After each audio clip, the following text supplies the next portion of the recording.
Boss AI, panoorin mo to. Laro ko sa boxing beta.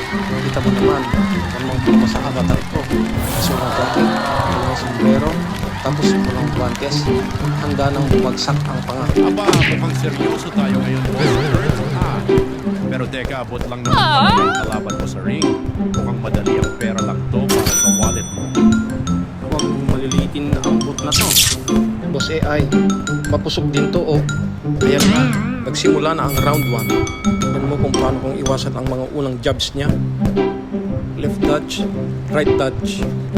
Uy, maganda yung pag-ilag mo doon, boss.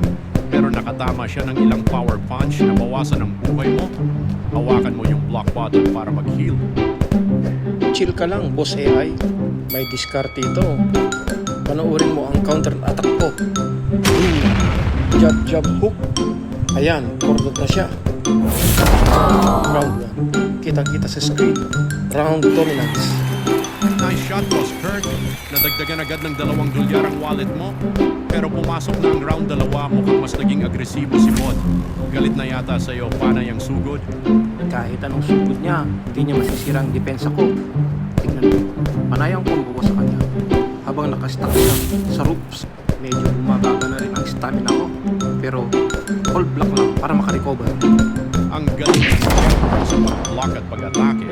Ayan, pagkatapos ng matinding palitan ng suntok, panalo ka ulit sa round 2. Dalawang team lives na isang round na lang. Knockout na yan.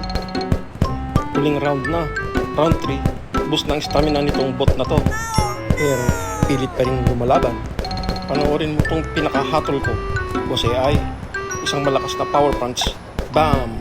Knockout! Wow! Sa sahig. Ang lupit ng knockout na yon, Boss Kurt. Tumunog na ang final na kampana at may pumasok na namang $2 sa wallet mo. Dominado mo ang buong 3 round.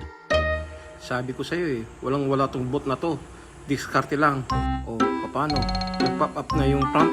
Kung gusto ko, i-favorite ang boxing beta. Siyempre yes yan pagkatapos nang nalo ko sa laban na to.